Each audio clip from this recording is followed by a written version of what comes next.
김성수의 오늘, 이제는 정가 산책으로 함께합니다. 정치권 동향 생생하게 풀어드릴 분은요.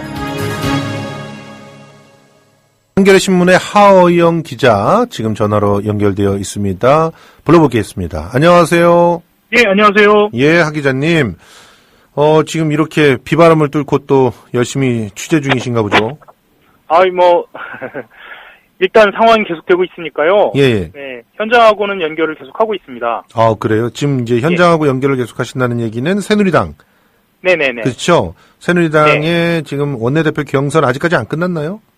아, 그렇죠. 보통 이제 정견 발표를 하고요. 예. 일단 결과는 오후 4시에 넘어야 나올 것 같고요. 아, 4시 넘어서? 보통은 예. 이제 이렇게 출마한 분들이 세 사람이 넘어가면 결선 투표 당연히 하거든요. 예. 네, 결선 투표까지 끝나면 아마 5시는 넘어야 결과가 나올 것 같습니다. 아, 그렇군요. 네. 지금 현재 현장 분위기들은 어떻다고 하나요? 특별히 두드러진 그런 어떤 흐름 보이나요? 일단은 정진석 의원이 유리하지 않느냐. 예. 이런 이야기는 좀 나오고 있고요. 정진석 의원 쪽에서는 예. 누가 지금 박심을 이야기하냐라고 예. 이야기하면서 본인은 원내에 있지도 않았다. 예. 그리고 실제로 박근혜 대통령 포함해서 박근혜 정부 누구와도 특별한 인연을 갖고 있지 않다라고 이야기는 하는데요. 예. 어쨌든 분위기는 정진석 의원이 좀 유리한 거 아니냐 좀 이렇게 이야기가 나오고 있습니다. 그런 이유로는 어제도 잠깐 말씀을 드렸는데 박지원 국민의당 원내대표와의 카운터파트 문제, 예. 이 문제를 포함해서 향후 전당대회까지 비대위를 관리형으로 누가 이끌 수 있을 것인가, 예. 이런 문제들을 포함해서 예. 중량감 있는 인사가 이어야 하지 않느냐라는 의견 때문에 정진석 의원 쪽으로 좀 무게가 실리는 거 아니냐라는 이야기가 좀 나오고 있습니다. 하지만 대다수의 의원들이 현장에서 정견 발표를 보고 뽑겠다 이렇게 얘기하거든요. 예. 네, 그래서 그 변수는 좀 두고 봐야 할 것 같습니다. 그리고 한 가지만 더 팁을 드리면요. 예. 보통 1차 투표에서 1위를 하는 사람이 두 번째에서 1위를 하는 것보다요. 예. 1차 투표에서는 2위를 하는 사람이 2차 투표, 결선 투표에서 2, 3위와 협의하에 표 몰아주기를 통해서 1위를 하는 경우가 더 많아서요. 예. 그래서 이제 지난번에 친박 후보였던 이재용 후보가 떨어지지 않았습니까? 그렇죠. 그리고 이제 당시에 유승민 원내대표가 됐고요. 이런 상황이 좀 있기 때문에 그건 좀 두고 봐야 할 것 같습니다. 그런데 지금 현재 6명이 구성을 보면 네. 친박 의원으로 분류될 수 있는 사람이 4분이나 된단 말이에요. 네.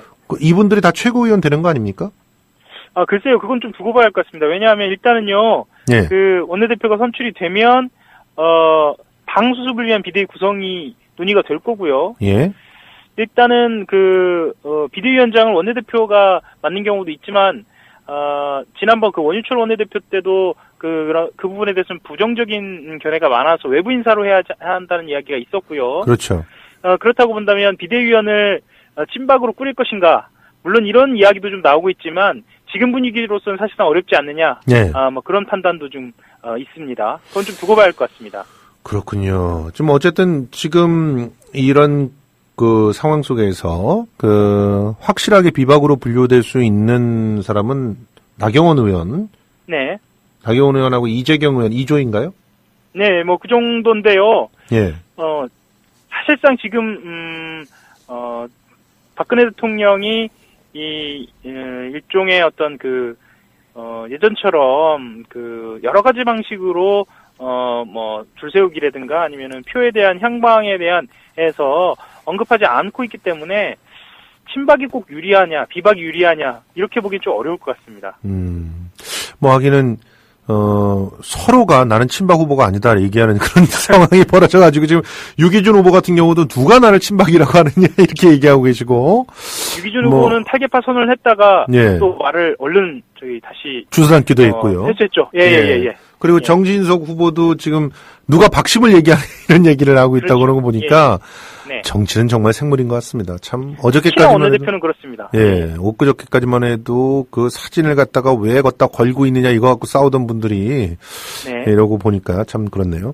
아무튼 지금 새누리당 원내대표가 어느 조가 되느냐에 따라서 상당히 새누리당의 앞으로의 향방이 좀 달라질 것 같다 이렇게 얘기는 하고 있는데 네네. 지금 이 와중에 김무성 대표가 아주 곤혹스러운 기사가 그것도 보수 언론인 동아일보에서 막 쏟아져 나왔어요.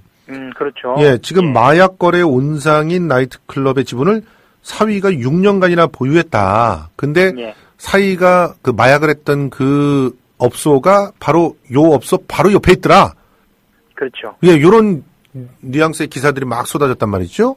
그리고 게다가 뭐 그 지분도 상당하고요. 예, 지분이 그냥 대표가 아니라 사실은 거의 실소유주다. 이렇게 말할 수 있을 만큼의 꽤 상당한 지분을 갖고 있었단 말이죠.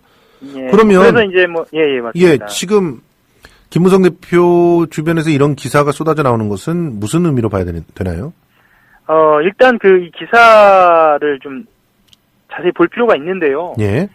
이게 뭐를 근거로 썼느냐. 예.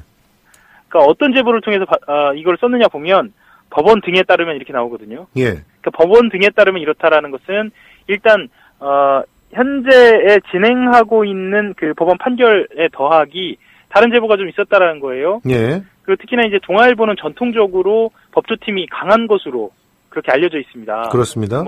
한국일보하고 동아일보는 어쨌든 법조팀에 있어서만큼은 명문팀이거든요. 그렇죠. 말하자면요. 예. 예. 그렇게 본다면 이거는 좀 사정당국에서 좀 기사를 좀 협조하지 않았느냐라는 좀 짐작이 가능하고요. 그렇죠. 이건 합리적 의심입니다. 예. 안 그랬으면 당연히 법원 판결문에 따르면 아니면 법원에 따르면 이렇게 하고 마는데 이렇게 법원 등에 따르면이라고 얘기하는 것은 굉장히 기술적인 표현이고요. 예.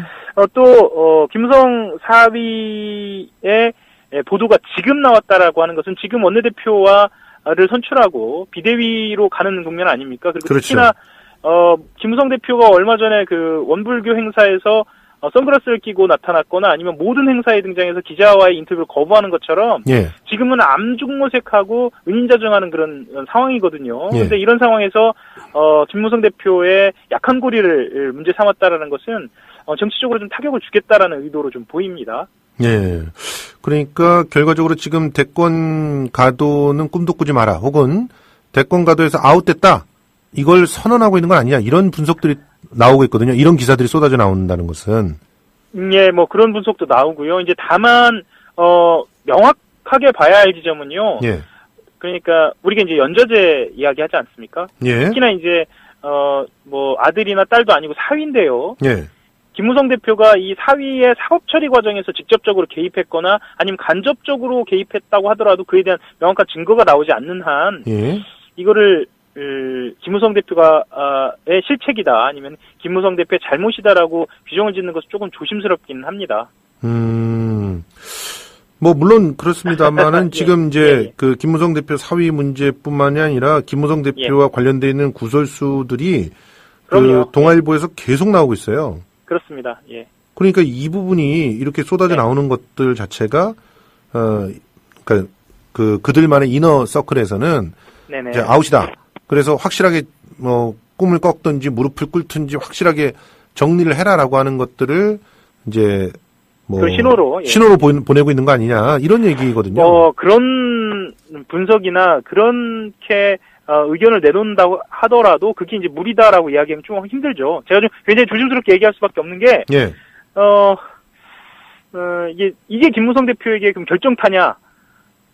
그건 사실 확실치는 않습니다. 예. 그러니까 우리가 이제 마약사위라고 얘기하면서 김무성 대표에 대한 시선은 지금까지는 김무성 대표 자체에 대한 어떤 그 문제를 삼기보다는 사실 동정론도 있었거든요. 예. 그래서 물론 이 어떤 제보라든가 이런 기사가 김무성 대표의 어떤 그 향후 정치 행보에 마이너스가 되는 요소는 분명합니다만 이것으로 결정타다 그건 좀 지켜봐야 할 것 같습니다.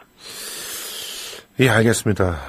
아무튼 예, 이런 상황이라는 점들이 아주 특정하게 이번 주 월요일서부터 이제 흐름이 나오겠다는 거 그렇죠. 이런 것들을 좀 말씀드리고 네. 그리고 지금 더불어민주당 얘기를 좀 해보겠는데요. 네. 결국 오늘 이제 당선인 당무위 연석회의가 있었는데 예. 8월 전대로 연기가 됐다는 소식이 들어오던데 그렇습니까? 예, 지금 방금 속보가 막 뜨고 있습니다. 뜨고 예. 있는데요. 한 30분만 지나면 이게 이제 확정적으로 이야기가 나올 것 같아서 좀 조심스럽긴 한데요. 예. 이게 속보라는 점을 전제로 해서 말씀을 좀 드린다면요. 8월이나 9월, 그러니까 정기국회 전에 전대를 열자라는 쪽으로, 예. 그 연석회의에서 지금 결정이 나온 것으로, 지금 그렇게 전해지고 있습니다. 이 얘기는 지금 김종인 비대위원장을 일정 정도 예우를 해주고 네. 자연스럽게 손을 떼게 하겠다라고 하는 그런 의중이 반영된 거 아니겠습니까? 일종의 절충안이죠. 그러니까요. 그러니까 비대위 체제를 조기 전대로 해소하자라는 의견하고 연말까지 어쨌든 권한을 주면서 우리 당, 그러니까 그 더불어민주당을 정상화하는, 그러니까 네. 우리 당을 정상화하는 쪽으로 방향을 잡자라는 어떤 그런 의견하고의 예. 절충점을 좀 찾은 것이죠. 예. 그런 상황에서 지금 김종인 대표는 한시라도 비대위 해산을 빨리 하고 난 떠날 용의가 있다. 이러면서 사퇴를 시사했다고 그러더라고요. 그렇죠. 인사말에서는 그렇게 이야기했고요. 어제 예. 그 전북 지역에 가서도 이야기를 했지만 이 당에서 나오고 있는 본인에 대한 어떤 특히 이 예. 의혹이라는 표현 그리고 당권 내에 욕심이 있다라는 그 표현에 대해서는 굉장히 뭐랄까요. 불쾌하다고 정치인이 얘기하고 아닌 있어요. 느낌으로 예. 정치인이 받아들이는 것과는 조금 좀 이해하지 못할 정도로 굉장히 감정적으로 받아들이고 있습니다. 네, 그렇습니다. 그래서 오늘 얘기가 보니까 이 멍에에서 자유로워졌으면 하는 것이 솔직한 심정이다. 더 이상 이러쿵저러쿵 왈가왈부하는 상황을 피해 주셨으면 감사하겠다. 아무리 정치를 이렇게 해도 최소한의 인격과 예의는 갖춰져야 하지 않느냐. 이런 그렇죠. 얘기들을 갖다가 쭉 쏟아놨단 말이죠. 예, 그러면 결과적으로 김종인 대표가 떠나는 거는 시간 문제다. 사실 이제 떠난다라기보다요. 이제부터는 또 문재인 대표라든가 아니면은 당의 주류 그리고 앞으로 원내대표를 맡게 될 만한 어떤 중진들의 역할인데요. 예. 김종인 현 대표가 내년 대선에 할 수 있는 역할이 있거든요. 예. 그 역할을 제대로 찾을 수 있게 그리고 지금 어쨌거나 이번 선거에서의 공을 온전하게 본인에게 돌아갈 수 있게 좀 자리를 마련해주는 그것이 좀 관건이 될 것 같습니다. 그렇다고 한다면 아예 물러나는 것은 아니라고 봐야겠죠. 예. 이 와중에요. 네. 지금 JTBC 인터뷰에 네. 손혜원 지금 당선인이죠. 예. 이전에는 이제 홍보본부장이었는데 이 당선인이 나와서 노인은 바뀌지 않는다. 이런 얘기를 하면서 중재 자체도 하지 않을 것처럼 시사를 했단 말이에요. 그런데 거기다 대고 정청래 의원이 또 잘했다. 자랑스럽다. 이렇게 얘기를 하면서 또 나왔습니다. 이런 흐름들은 일단 흰겨루기에서 세칭 말하는 주류가 승리했다. 이렇게 볼 수가 있는 건가요? 글쎄요. 실제로 이제 손혜원 위원장 같은 경우에는 예전에 그러니까 총선 전에는 예. 문재인 의원하고 굉장히 가까운 것하고 김종인 대표하고도 가까운 일종의 어떤 가교 역할을 하고 있다라는 예. 이야기 때문에 손혜원 위원장의 말이 굉장히 무게감이 실렸는데요. 그렇죠. 실제로 지금은 본인 스스로 얘기했지만 김종인 대표 쪽하고는 교감이 좀 그러니까 덜해진 느낌이고요. 아하. 좀 약화된 느낌이고 문재인 대표 쪽하고는 어떻다라고 말하기 좀 힘든 그런 상황인데 그런 상황에서 사실은 정청래 의원하고의 손혜원 위원장, 그러니까 손혜원 당선자와 관계를 볼 때 이것이 문재인 전 대표 쪽 일종의 어떤 주류의 정서를 반영하거나 예. 주류의 어떤 앞으로 향후 행보를 가늠할 만한 말로는 보이지는 않습니다. 예. 그래서 지금 어쨌거나 오늘 새누리당 원내대표 선거가 있고 예. 오늘 더불어민주당 같은 경우는 내일 이제 원내대표 선거를 치러야 하는데 예. 그 과정에서 어떤 방식으로 원내대표 선거가 치러질지 그리고 오늘 당선자위에서는 어떤 결정이 확정적으로 나와서 어떤 성명이 나올지를 좀 두고 봐야 향후 전망을 제대로 할 수 있을 것 같습니다. 하지만 분명한 건 김종인 대표가 8월에서 9월 사이에 전대를 받아들이기로 했기 때문에 예. 그때까지는 김종인 대표 체제는 관리형 체제로 좀 전환된다라고 봐도 그것은 무방할 것 같습니다. 예, 알겠습니다. 더불어민주당 어떻게 보면은 큰 하나의 선택을 한 것 같은데 그 선택이 네네네. 과연 네. 더불어민주당에게 좋은 방향으로 가게 될지 아니면 네네. 세칭 말하는 계파 간의 갈등을 심화시키는 그런 과정으로 가게 될지 아직까지는 판단을 내리기가 어렵다 이런 얘기로 정리를 해보도록 하겠습니다. 자, 그러면 국민의당 얘기를 좀 해보려고 하는데요. 예. 국민의당에서는 지금 이태규 전략본부장인가요? 네네. 예. 이태규 전략홍보본부장이 사임을 하면서 예. 안철수의 어깨를 가벼워해줘야 해주고 싶다 이러면서 예. 전혀 당직에 나서지 않겠다라고 하는 얘기를 선언을 했어요. 예. 이거 어떻게 봐야 되는 건가요? 여기서는 제가 조금 또 뭐랄까요, 물밑에 있는 얘기를 좀 드리고 싶은데요. 예. 이태규 본부장은 이제 의원이 됐지 않습니까? 예. 진짜 복심은 자리와는 무관합니다. 중요한 얘기입니다. 진짜 복심은 자리와 무관하다. 예. 예. 전략홍보본부장을 하지 않아도 본인은 복심의 역할을 할 수 있게 된 거죠. 예.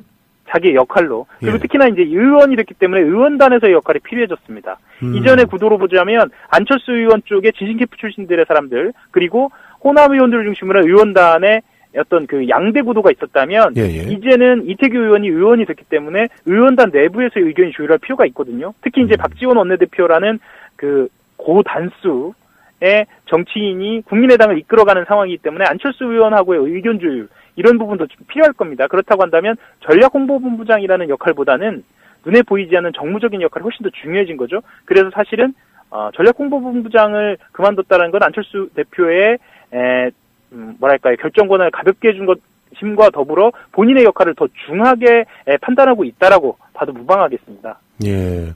그러면 결국 이 이태규 본부장이 직을 던진 것은 빨리 당직 개편을 해라. 이런 오히려 압박으로 볼 수가 있겠네요. 그렇습니다. 그럴 수 있고요. 그리고 특히나 이제 박선숙 사무총장 같은 경우에는 직을 유지할 것으로 보이거든요. 예. 그러면 이렇게 볼 수가 있겠죠. 전략이나 홍보처럼 사실은 대외적으로 드러나는 것은 당직 개편으로 넘어가고요. 당의 실무는 여전히 안철수 대표 쪽이 잡고, 그리고 정무적인 판단과 관련돼서는 새롭게 이태규 당선자가 역할을 맡고 진행한다고 봐도 되겠습니다. 그런 분석이 우세하고. 자, 그렇군요. 그러면 결과적으로는 국민의당 같은 경우는 오히려 안철수의 지도력이 일정 정도 관철이 돼 있는 상황에서 당직 개편을 통해서 그것을 조금 더 공고하게 시스템을 갖추기 위한 선택들을 하고 있다. 이렇게 보는 것이 올바른 분석인 것 같습니다. 예. 아무튼 이렇게 꼼꼼하게 주변의 얘기들까지도 잘 분석을 해주셔서 너무나 고맙습니다. 감사합니다. 예, 지금까지 한겨레신문 하호영 기자와 정가산책 나눠봤습니다. 고맙습니다. 감사합니다. 미디어 협동조합이 벌이는 싸움은 단번에 끝나는 단거리 달리기가 아니라 마라톤입니다.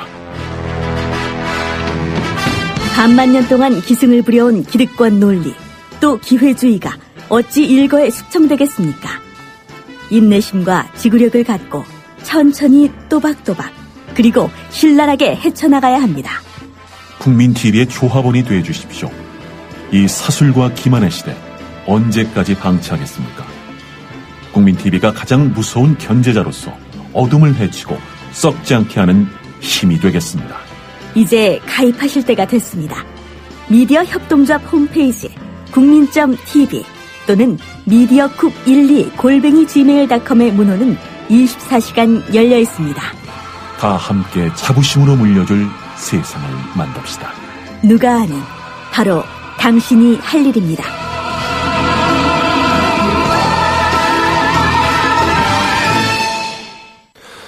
예, 많은 분들이 정답 올려주시고 있어서 정말 기쁩니다. 정답과 함께 이 단체는 어버이연합단체와 다르죠? 하면서 복수님 올려주셨고, 그리고 또 우리 엘비스 333님은 요즘에 그 오답을 얼마나 재치있게 던지나로 거의 올인하고 계시는 것 같은데, 원내 눈치단체, 재밌습니다. 또 원내 변비단체, 이것도 괜찮네요. 이 단체들이 얼마나 줏대 없이 그렇게 협의를 하고 다니는가, 이런 부분을 그렇게 짚어주신 것 같고요. 그리고 우리 수이닥 프리즌님이 올려주신 김무성 묻기 시작, 그리고 그림 You're next, 저 가르치는 건 아니시는 것 같고 고맙습니다. 시사 퀴즈 다시 한번 말씀드리겠습니다. 국회 내에서 20명의 의원이 넘는 그런 당은 이 단체를 구성하게 됩니다. 그래서 단체끼리 서로가 뭔가 협의를 해서 중요한 것들을 결정하게 되는데요. 이 단체 6글자로 뭐라고 하나요? 가 이제 시사 퀴즈고요. 시사 퀴즈 정답을 맞춰주시면은 지금 오늘은 세종문화회관에서 진행되는 공연 청소년 국악관현악단의 음악극 꿈꾸는 세종 티켓 2장 드립니다. 정말 좋은 공연이고요. 여러분들 만족하실 만한 그런 공연이니까 많은 분들 참여해 주시기 부탁드립니다. 자, 이제 경제뉴스 브리핑으로 들어가겠습니다. 지금 여러분께서는 시사평론가 김성수가 진행하는 국민라디오 시사 프로그램 김성수의 오늘과 함께하고 계십니다. 계속해서 오늘의 경제쟁점을 짚어봅니다. 한국경제TV 이인철 기자 전화로 연결되어 있습니다. 안녕하세요. 예, 안녕하세요. 예, 그 가습기 살균제 사태 가장 많은 사상자를 낸 옥시요. 5년 만에 처음으로 공식 사과를 했지 않습니까? 그렇습니다. 예, 근데 뭐 이 장면 보니까 정말 많은 분들이 항의하고 하는 그런 사태들이 벌어졌더라고요. 맞습니다. 그 5년간 그 사실 침묵으로 일관했죠. 그러던 이제 옥시사가 처음으로 이제 공식 사과를 한 겁니다. 이 옥시사가 이제 언론을 상대로 공식 기자회견을 연 건 이제 지난 이 사태가 터졌던 지난 2001년 이후 이제 2011년 이후 뭐 거의 5년 만에 처음인데요. 그 지난주였습니다. 이 옥시사의 신현우 전 대표가 검찰에 소환돼 조사를 받았습니다. 예. 그러니까 이제 불과 닷새 만에 이제 부랴부랴 등에 떠밀려서 이제 사과한 건데요. 예. 옥시가 이제 사과한 보상 계획을 보면 크게 골자는 2가지입니다. 일단 이 정부 피해 조사 결과 1등급, 2등급 판정을 받은 피해자 가운데 이제 옥시 제품 사용한 사람들을 대상으로 해서 포괄적으로 보상하겠다라는 거고요. 예. 그리고 이제 이 두 번째 마련이 지난 2014년에 이제 조성된 돈이 있습니다. 예. 50억 원의 이제 기금에 대해서 50억 원 추가해서 총 100억 원의 이 지원금을 인도적 지원금으로 사용하겠다라는 겁니다. 이러니까 사실은 이 지난 2001년부터 옥시사는 이제 우리나라에서 이제 옥시라는 이제 가습기 살균제를 이제 계속해서 팔아왔고 거의 450만여 개가 팔았고요. 이 가운데 정부가 이 공식 집계한 피해자 한 220여 명 가운데 거의 한 뭐 7, 80% 이상, 170여 명 이상이 이 제품을 사용해왔고 이 가운데 한 70여 명 이상은 또 사망한 것으로 집계가 돼서 공분을 사고 있는 겁니다. 예. 그런데 지금 제가 꼼꼼히 그 사과문을 들여다봤거든요. 그런데 일단은 배상이 아니라 보상이라고 얘기한 측면, 그리고 두 번째로 뭐랄까요, 중재를 위한 기구, 뭐 일종의 그 독립적 기구를 만들어서 거기서 뭐 피해나 보상이나 이런 부분들을 갖다 논의하자라고 하는 그런 얘기.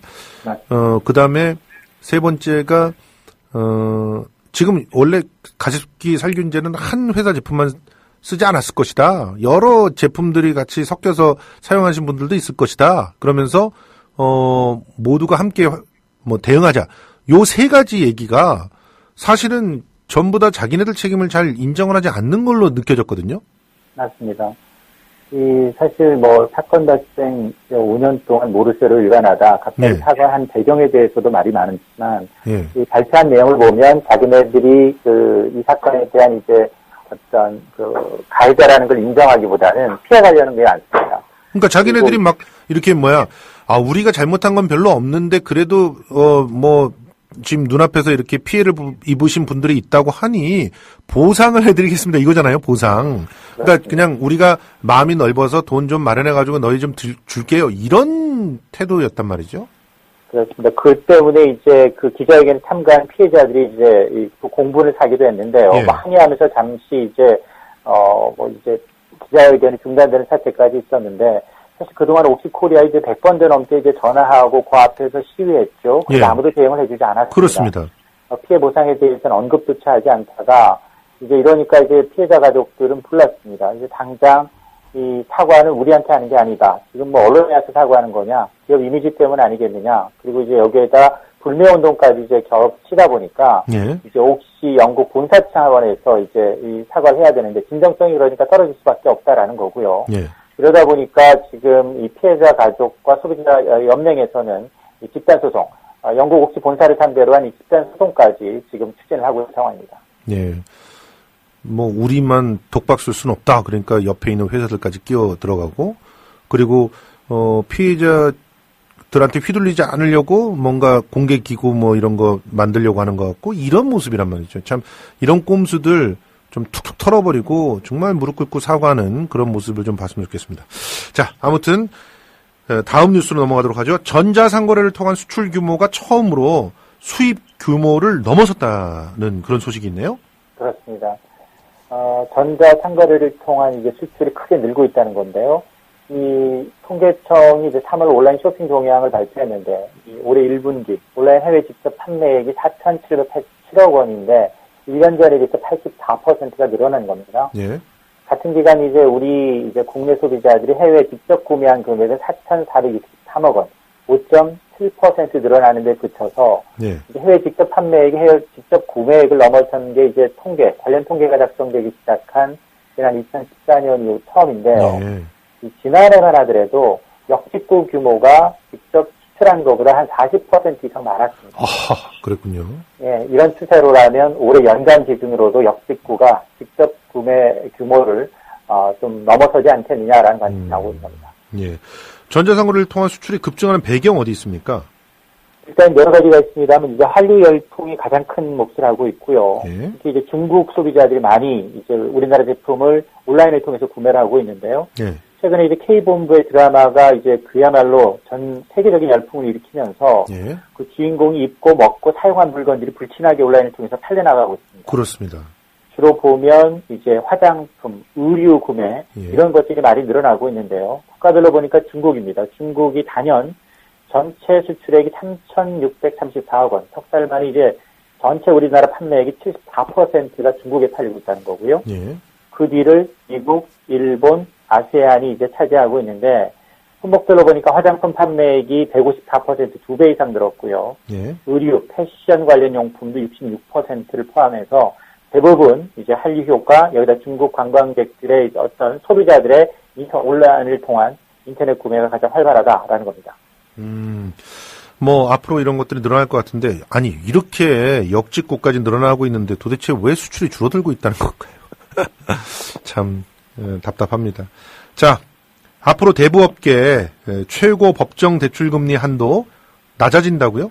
그렇습니다. 이제 현재 이 법정 최고금리 대부업체에서는 연 34.9% 받은 거예요. 네. 받을 수 있는데 이제 앞으로 하반기에 가서는 한 7%포인트 낮아져서 27.9%로 이제 금리가 하향 조정이 되는데요.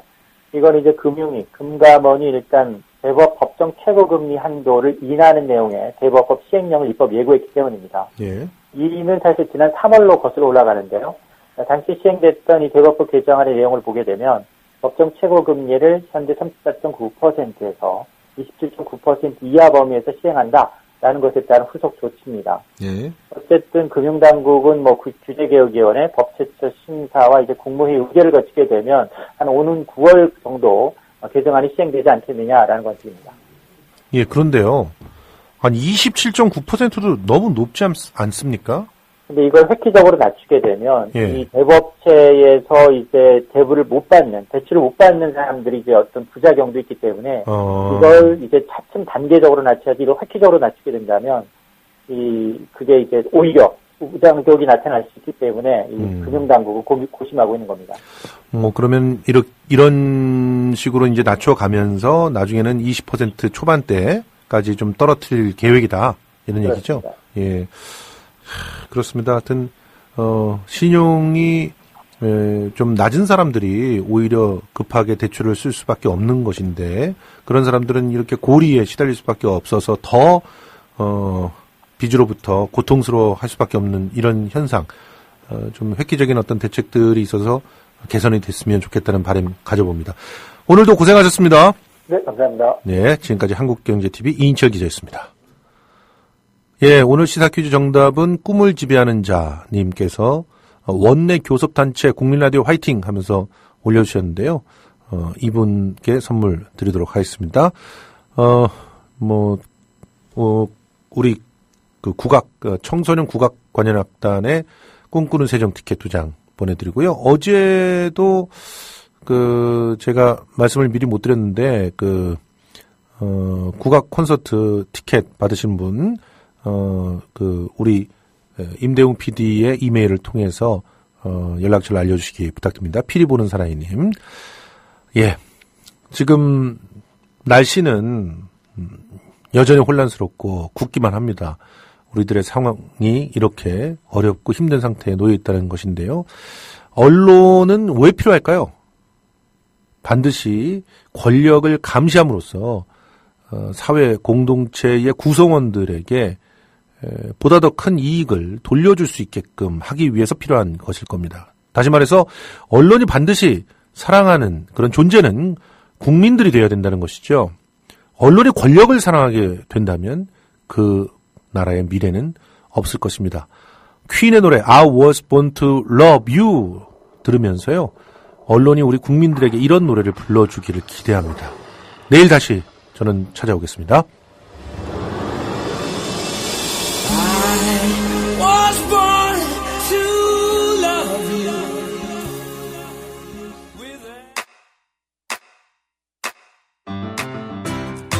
국민 라디오 지지하는 4가지 방법 아시나요?